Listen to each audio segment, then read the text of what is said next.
ઓમ શ્રી ગણેશાય નમઃ। જય શ્રી કૃષ્ણ મિત્રો।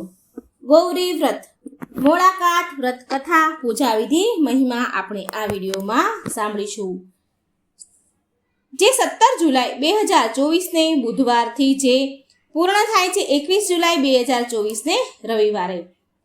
અષાઢ સુદ 17 જુલાઈ 2024 બુધવાર દેવસયની એકાદશીથી શરૂ થતું જે 21 જુલાઈ રવિવાર સુધી ચાલતું આપણે આ ગૌરી વ્રત મોળાકાત વ્રતની કથા સાંભળીશું, પૂજા વિધિ મહિમા સાંભળીશું। જો આપને આ વિડીયો પસંદ આવે તો લાઈક કરજો, શેર કરજો અને આ ચેનલને સબસ્ક્રાઇબ જરૂર કરજો। કપૂર ગૌરમ કરુણાવતારમ સંસાર સારમ ભુજગેન્દ્રહારમ સદા વસંતમ હૃદયારવિંદે ભવમ ભવાની સહિતમ નમામિ। બોલો ભગવાન ભોળાનાથની જય, મા પાર્વતીની જય। ગૌરી વ્રત એટલે કે ભગવાન શિવ અને શક્તિની પૂજા આરાધના કરીને નાની નાની બાળાઓ મનોવાંછિત ફળની પ્રાપ્તિ કરે છે, મનોકામના પૂરી કરે છે, મનગમતો વર પ્રાપ્ત કરે છે, જીવનમાં સુખ શાંતિ આરોગ્ય સૌભાગ્ય બની રહે તે અર્થે સંસાર સુખમય રહે એ અર્થે એ મનોકામનાથી નાની નાની બાળાઓ આ બાળપણથી જ આ વ્રત ઉપવાસ જાપનું સિંચન માતા પિતા તેનું કરે છે અને નાની દીકરીઓ આ વ્રત મોળાકાત ગૌરી વ્રત કરે છે। આ વ્રતમાં મોળું ખાવાનું હોય છે, મીઠા વગરનું ખાવાનું હોય છે, માટે મોળાકાત કહેવાય છે। ગૌરી વ્રત એટલે શિવ અને શક્તિની પૂજા આરાધના કરવામાં આવે છે, માં ગૌરીની પૂજા થાય છે। નાની બાળાઓ 5 દિવસ સુધી આ વ્રત કરે છે, 5 દિવસ સુધી મોળું ખાવાનું ખાય છે। 5મા દિવસની જે રાત હોય છે ત્યારે આખી રાત જાગરણ કરવાનું હોય છે અથવા તો 12 વાગ્યા સુધીનું પણ જાગરણ કરી શકાય છે। ચાલો હવે જાણીએ કેવી રીતે પૂજા કરવી અને શું મહત્વ છે આ ગૌરી માતાના વ્રતનું।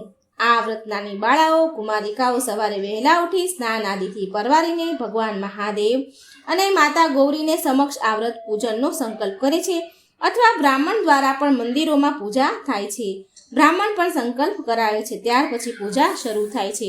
આ પૂજામાં એક બાજોટ ઉપર આસન પાથરીને ભગવાન મહાદેવ, શિવજી અને માતા ગૌરીની પૂજા મૂર્તિ કે ફોટો સ્થાપિત કરવામાં આવે છે। ત્યાર પછી ધૂપ દીપ નૈવેદ્ય વગેરેનું પૂજા કરીને આરતી કરવાની હોય છે, ફળ ફૂલ અક્ષત વગેરે સમર્પિત કરવાના હોય છે। અંતમાં ભગવાન શિવ અને માતા ગૌરીની આરતી કરીને ભગવાન સામે પોતાની મનોકામના માંગવાની હોય છે કે હે પ્રભુ, મને યોગ્ય જીવનસાથી પ્રાપ્ત થાય। 5 દિવસ સુધી વહેલી સવારે આ ગૌરી વ્રતનો પૂજા થાય છે। 5 દિવસનું વ્રત હોય એમાં ફળાહાર કરાય છે, મોળું વ્રત કરવાનું હોય છે એટલે નમક મીઠું ખાવાનું હોતું નથી, માટે જ આ વ્રતને મોળાકાત કહેવાયા છે। આ 5 દિવસ નાની બાળાઓ મોળું મીઠા વગરનું ખાઈને વ્રત કરે, ભાવથી પ્રેમથી ભગવાનનું ભજન કરે છે અને આ વ્રતથી શુભ ફળ ભગવાન જરૂર આપે છે। 5 દિવસ પૂરા થાય પછી તેનું ઉજવણું કરાય છે। આ વ્રત 5 વર્ષ, 7 વર્ષ અથવા 11 વર્ષ સુધી લેવાનો નિયમ લેવાય છે। શિવ પુરાણ અનુસાર હિમાલયની પુત્રી દેવી પાર્વતીજીએ આ ગૌરી વ્રત કર્યું હતું, આ મોળાકાતનું વ્રત કર્યું હતું અને આ વ્રતના પ્રતાપે એમની મનોકામના પૂરી થઈ હતી અને ભગવાન શિવ એમના પતિ બન્યા હતા। અખંડ સૌભાગ્યની પ્રાપ્તિ થઈ માટે આ વ્રતનું ફળ બહુ શુભ છે। આ ગૌરી વ્રત કે મોળાકાત વ્રતનો પ્રારંભ થયો। આજે પણ ગૌરી વ્રતમાં જુવારાની પૂજા થાય છે। તો આ જુવારાની પૂજા કરવાનું શું મહત્વ છે, જો ન ખબર હોય તો આપણે જાણીએ। અષાઢ મહિનામાં જ્યારે વરસાદ આવે છે ત્યારે આ વરસાદની સિઝન હોય છે, હરિયાળીનું પ્રતીક છે। આ અષાઢ માસ અને એના પ્રતીક દરમિયાન જુવારાની પૂજન થાય છે અને જુવારામાં 7 પ્રકારના ધાન ઉગાડવામાં આવે છે। આ 7 પ્રકારના ધાન જેમાં ઘઉં, જવ, તલ, મગ, તુવેર, ચોળા અને અક્ષત એટલે કે ચોખા વાવીને જુવારા ઉગાડવામાં આવે છે। જુવારાને સ્વયં પાર્વતી દેવીનું પ્રતીક માનવામાં આવે છે, માટે એનું પૂજન થાય છે નાગલા ચૂંદડી ચડાવીને। હવે આપણે જાણીએ કે નાગલા શું કામ ચડાવાય છે। તો રૂની પૂણીને કંકુ વડે રંગીને તેમાં ગાંઠો વાળીને નાગલા બનાવવામાં આવે છે। આ નાગલા એ શિવજીનું પ્રતીક છે। શિવજી એ મૃત્યુંજયના દેવતા છે, માતા પાર્વતી મૃત્યુંજયા છે। આ રીતે જુવારાને નાગલા અર્પણ કરાય છે। બંનેની સંયુક્ત પૂજાનું શાસ્ત્રોમાં વિધાન છે। આમ શિવ શક્તિની ગૌરી વ્રતનું પૂજન સંપન્ન થાય છે। આ ગૌરી વ્રત કે મોળાકાતના દિવસે કુમારિકાઓ વહેલી ઉઠીને શિંગાર કરીને વાવેલા જુવારા, નાગલા નાગલા પૂજા પાની થાળીમાં લઈને સમૂહમાં શિવ મંદિરે જઈને જુવારાને નાગલા ચડાવીને કંકુ ચોખા દ્વારા પૂજન કરે છે, શિવલિંગને જળ અર્પણ કરે છે. આ ઉપરાંત આ ગૌરી વ્રતમાં ખેતર ખેડીને ધાનની વાવણી પણ કરે છે. પૂજા બાદ કન્યા ગૌરીઓ છોકરીઓ નાની નાની શિવ પાર્વતી પાસે મનગમતો ભરથાર અખંડ સૌભાગ્ય સુખ સંતતિ પ્રાપ્તિ થાય એવી શ્રદ્ધા અને ભાવથી પ્રાર્થના કરે છે. આ 5 દિવસના વ્રત દરમિયાન કુંવારિકાઓ બાળાઓ મીઠા વગરનું મોડું ભોજન કરે છે, કઠિન વ્રત કરે છે અને આ વ્રત સંપન્ન કરે છે. ત્યારબાદ વ્રતના 5મા દિવસે જુવારાને પાણીમાં પધરાવીને કુમારિકાઓ રાત્રિ દરમિયાન જાગરણ કરે છે, શિવ પાર્વતીની ઉપાસના કરે છે. જાગરણ પછી 6ઠ્ઠા દિવસે પારણા કરીને વ્રતની પૂર્ણાહુતિ કરે છે. આમ સતત 5-7 વર્ષ વ્રત કર્યા બાદ ઉજવણી કરવામાં આવે છે. આ ઉજવણામાં પણ નાની નાની 5 બાળાઓ હોય છે. તેને ગોરણી કરીને તેને પ્રસાદ જમાડીને યોગ્ય ભેટ આપવામાં આવે છે. જે તમારી શક્તિ હોય એ પ્રમાણે તમે ભેટ આપી શકો છો. સાદી અને સરળ રીતે આ રીતે ગૌરી વ્રતનું ઉજવણું થાય છે. મિત્રો, તો આપણે સાંભળ્યું ગૌરી વ્રત કે મોળાકાત વ્રતની પૂજા વિધિ તથા આ વ્રત કેવી રીતે કરવું એ પણ આપણે સાંભળ્યું. હવે આપણે સાંભળીએ આ વ્રત ગૌરી વ્રતની વ્રતકથા. બોલો શિવ પાર્વતીની જય. દેવશયની એકાદશીના દિવસે બાળાઓ નદીએ નાહવા જાય છે. ચાલતા ચાલતા રસ્તામાં ગીત ગાય છે. ગોરમાનો વર કેસરીયો નદીએ નાહવા જાય રે ગોરમા, નદીઓમાં ડોહળું પાણી સરોવર ઝીલવા જાય રે ગોરમા. આમ ગીત ગાતી ગાતી હસતી રમતી આનંદ કિલોલ કરતી કરતી નદીએ પહોંચે છે. નદીએ નાહી ધોઈને ઘરે આવે છે. એક પાટલા ઉપર જુવારા મૂકીને અબીલ ગુલાલ કંકુ ચોખા વડે જુવારાનું પૂજન કરે છે અને નાગલા ચડાવે છે. રૂના નાગલા પહેરાવે છે. દીવો અગરબત્તી ધૂપ કરે છે. પછી કુમારિકાઓ હાથ જોડીને ભગવાનને પ્રાર્થના કરે છે. બાળાઓ જ્યારે પૂજન થઈ જાય પછી એક ટાણું કરે છે. મોળું એક ટાણું હોય છે મીઠા વગરનું, અને ઘણી બાળાઓ સાંજે એક ટાણું કરે છે. એક ટાણું જમવા બેસે છે ત્યારે તે મોળું જમે છે અને આ મોળું જમવાને જ મોળાકાત કહ્યા છે. જમતી વખતે એક જ જગ્યા પર બેસીને જમવું, વચ્ચે ઊભું થવું નહીં. એક ટાણું જમ્યા બાદ જો બાળાઓને ભૂખ લાગે તો ફળ ફળાદી જે વસ્તુ ફરાળ હોય, ફ્રૂટ હોય એ લઈ શકે છે. 5 દિવસમાંથી છેલ્લો દિવસ હોય છે, પહેલો કે છેલ્લો દિવસ હોય તેમાં એક દિવસ નકરડો કરવાનો હોય છે. તે દિવસે એક ટાણું નથી કરાતું, પરંતુ ફળ ફળાદી ફ્રૂટ ખાઈ શકાય છે, પણ મોડું જ ખાવાનું હોય છે. વ્રતના 5 દિવસ બાળાઓ આનંદથી રમે છે, કૂદે છે અને વ્રતના છેલ્લા પૂર્ણિમાના દિવસે જાગરણ કરે છે. બધી સખીઓ, સહેલીઓ, નાની નાની દીકરીઓ ભેગી થઈને જાગરણ કરે છે અને સવાર થતાં બધી બાળાઓ ભેગી થઈને ગૌરમાને હાથમાં લઈને ગીત ગાતી ગાતી નદી કે તળાવે વળાવવા જાય છે. પછી નદી કાંઠે ગોરમાને નીચે મૂકીને પૂજા કરીને જળમાં પધરાવી દે છે અને ઘરે પછી આવીને જમવા બેસે છે. આ વ્રત એકી સંખ્યામાં થાય છે. 5, 7, 9 અને વ્રતના છેલ્લા વર્ષે ઉજવણામાં વ્રત કરતી 5 બાળાઓને ગોરણી કરીને 5 દિવસ પૂરા થાય તો 6ઠ્ઠા દિવસે જમાડવામાં આવે છે અને તેમને સૌભાગ્યનો જે શણગાર હોય, શણગારની જે વસ્તુ હોય તેને ભેટ આપવામાં આવે છે અને આ રીતે વ્રત સંપૂર્ણ થાય છે. આ વ્રત કથા અનુસાર દક્ષપુત્રી ઉમાજીનું લગ્ન ભગવાન શંકર સાથે થયા. કન્યાદાન કરીને દક્ષ કૃતાર્થ થયા. શિવજી તો કૈલાસ પર્વત પર બિરાજમાન રહે છે. એ સમય દરમિયાન ભગવાન નારાયણે રામ અવતાર લઈને આ ધરતી ઉપર વિવિધ લીલાઓ આરંભ કરી હતી. એક વખતની વાત છે, જ્યારે લંકાપતિ રાવણ સીતાજીનું હરણ કરીને ગયો ત્યારે સીતાજીની શોધમાં ભગવાન રામ અને લક્ષ્મણ આમ તેમ દુઃખી થઈને ફરવા લાગ્યા, સીતાજીને શોધવા લાગ્યા છે. સીતે સીતે સીતે અવાજ આપીને સીતાજીને શોધવા નીકળ્યા. આ બધું દ્રશ્ય કૈલાસ નિવાસ ભગવાન મહાદેવ જોઈ રહ્યા હતા.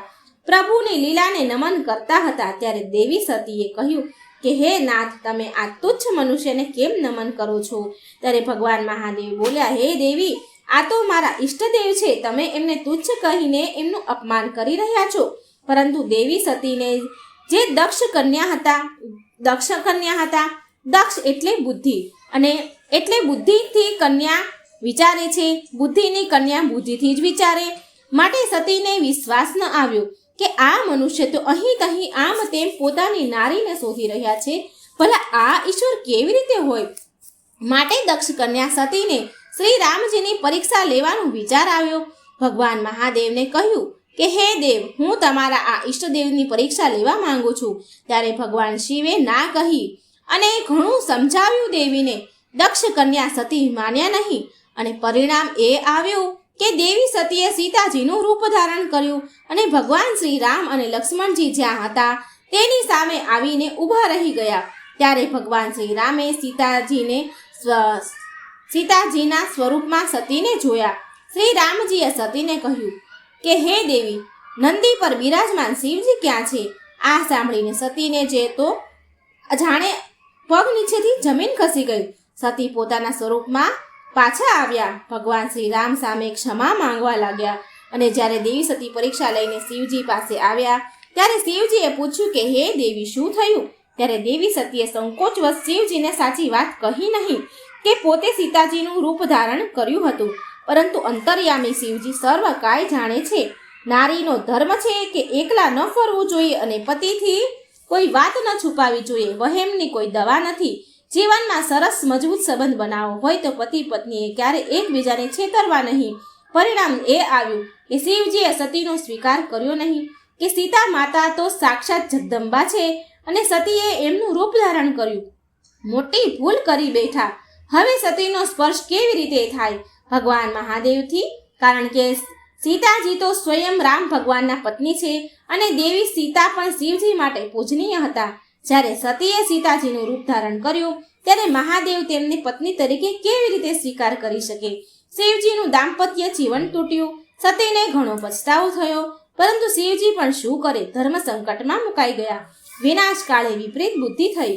સતીનો હવે તિરસ્કાર સ્વીકાર કેમ થાય? ભવાનીએ ભગવતી સીતાનું રૂપ ધારણ કર્યું. રામ સમક્ષ જવાની દુષ્ટતા પણ કરી. તેથી શિવજીએ સતીનો માનસિક ત્યાગ કર્યો. હવે જ્યાં સુધી સતીનો આ દેહ વિદ્યમાન છે ત્યાં સુધી સતીને મારી પત્ની તરીકે સ્વીકારાય નહીં. આવું એમને શિવજીએ મનોમન દ્રઢ સંકલ્પ કર્યો.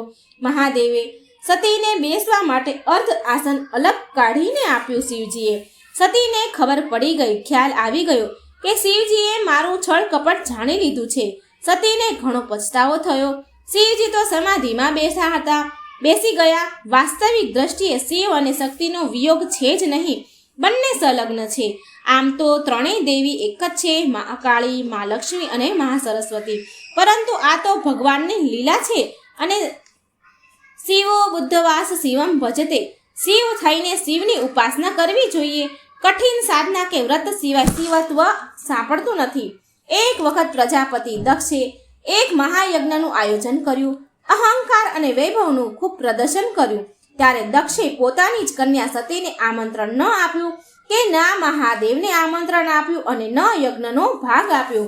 ત્યારે નારદ મુનિ સતીને આવીને કહે છે કે હે દેવી, તમારા પિતાએ મહાયજ્ઞનું આયોજન કર્યું છે. ત્યારે સતી કહે છે કે ભલા પિતાને ત્યાં આમંત્રણની શું જરૂર હોય? સતી પણ સ્ત્રી હઠને લઈને આમંત્રણ વગર જવા તૈયાર થયા. શિવજીએ કહ્યું કે આમંત્રણ વગર સતી કોઈના ઘરે જવું નહીં. એ હિતવાહ સારું નથી, એ હિતકારી નથી. પરંતુ સ્ત્રી હઠથી ભલા કોણ જીતી શકે? સતીએ મહાદેવને કહ્યું કે હે દેવ, જો હું પિતાને ત્યાં મહાયજ્ઞમાં નહીં જાઉં તો પિયરની વાટ ટળી જશે, માટે મને અનુમતિ આપો. તો મહાદેવ કહે છે કે હે દેવી, મને અહીં અનિષ્ટની આગાહી દેખાય છે. યજ્ઞ કરવા પાછળનું કારણ હું જાણું છું. તમારું જવું ત્યાં હિતકારી નથી. શિવજીએ સમજાવતા રહ્યા. દંડકારણ્યની ભૂલ, ભગવાન શ્રી રામની પરીક્ષા લેવાની ભૂલ તો સતી પહેલા કરી જ બેઠા હતા અને પછી આ બીજી ભૂલ પિયર જવાની સતી કરી રહ્યા હતા. ઉપરવટ થઈને સતી ઉમળકા ભર્યા પિયરમાં આવ્યા, પરંતુ આ ઉમળકો માતા સતીનો પિયર પહોંચતા જ રહ્યો નહીં. પતિવ્રત ધર્મનું અપમાન થયું. શિવજીનું સ્થાન યજ્ઞશાળામાં ન હતું. સતીને સમજાઈ ગયું કે પરણિત સ્ત્રીનું સ્વર્ગ તેના સાસરીમાં જ છે. શિવ એટલે કલ્યાણ. આ જે અહંકાર કલ્યાણ સામે ટકરાયો. સતીએ શિવજીને યાદ કર્યા. ચરણ વિંદમાંથી સતીએ અગ્નિ પ્રજ્વલિત કરી. પરિણામ એ આવ્યું કે સતીએ પોતાના જાતને સ્વયં યજ્ઞ કુંડીમાં સમર્પિત કરી દીધા. સતીએ યજ્ઞ કુંડમાં પોતાના દેહને આહુતિ તરીકે આપી દીધો. ત્યારે કાળ ભૈરવ તાંડવ મચાવ્યો, જે ત્યાં પ્રગટ થયા. ભડથું થયેલા સતીને દેહને ઉપર ઉઠાવ્યો. તાંડવ નૃત્ય કર્યું ભગવાન મહાદેવે. ભગવાન નારાયણે સુદર્શન ચક્ર દ્વારા સતીના 51 ટુકડા કર્યા. જે 51 શક્તિપીઠની આજે આપણે પૂજા આરાધના કરીએ છીએ. આરાસુરી અંબિકા શક્તિપીઠની સ્થાપના થઈ. ત્યારબાદ સમય જતા હિમાલય અને મેનાના કઠોર તપથી પ્રસન્ન થઈને પ્રભુએ તેમને એક પુત્રી થવાનું વરદાન આપ્યું. પાર્વતીજીનો પ્રાદુર્ભાવ થયો. સતીનો જન્મ હિમાલય હિમવાનને ત્યાં લીધો. પાર્વતી નામ ધારણ કર્યું. વ્રત કર્યા, કઠોર વ્રત કર્યા. પાર્વતીજીએ કઠોર તપ કર્યા અને શિવજીને સ્વામી તરીકે પ્રાપ્ત કરવાની પ્રાર્થના કરી. આમ કુમારિકાના રૂપમાં મોળાકાતનું આ 5 દિવસનું વ્રત કર્યું, જેને ગૌરી વ્રત કહેવાય છે. આ વ્રત કરીને દેવીએ પતિ રૂપમાં મહાદેવને પ્રાપ્ત કર્યા. માટે આ વ્રત ત્યારથી ચાલતું આવ્યું છે. આજે પણ નાની બાળાઓ જે ગૌરી વ્રત કરે છે, આજે જે બાળાઓ કરે છે એને ગૌરી વ્રત કહેવાય છે. એ આ વ્રત જરૂર કરે, મનોવાંછિત ફળની પ્રાપ્તિ થાય છે. માં ગૌરીને પ્રાર્થના કરીને સર્વ મનોકામનાની પૂર્તિ માટે આ વ્રત થાય છે. પાર્વતીજીનું આ વ્રત પરિપૂર્ણ કરવા માટે બ્રાહ્મણ દંપતીને શક્તિ અનુસાર દક્ષિણા આપીને પ્રસન્ન કરાય છે. આ કથા કહેનાર, સાંભળનાર તથા આ વ્રત કરનાર સહુ ઉપર હે મા પાર્વતી, હે ભગવાન ભોળાનાથ પ્રસન્ન રહેજો. જેવું વ્રત પાર્વતીજીને ફળ્યા એવા સહુને ફળજો. બોલો શિવ પાર્વતીની જય. મિત્રો, આ વાર્તાને સારી લાગે તો લાઈક કરજો, શેર કરજો અને આ ચેનલને સબસ્ક્રાઈબ કરવાનું ભૂલશો નહીં. જય શ્રી કૃષ્ણ. રાધે રાધે. Thank you.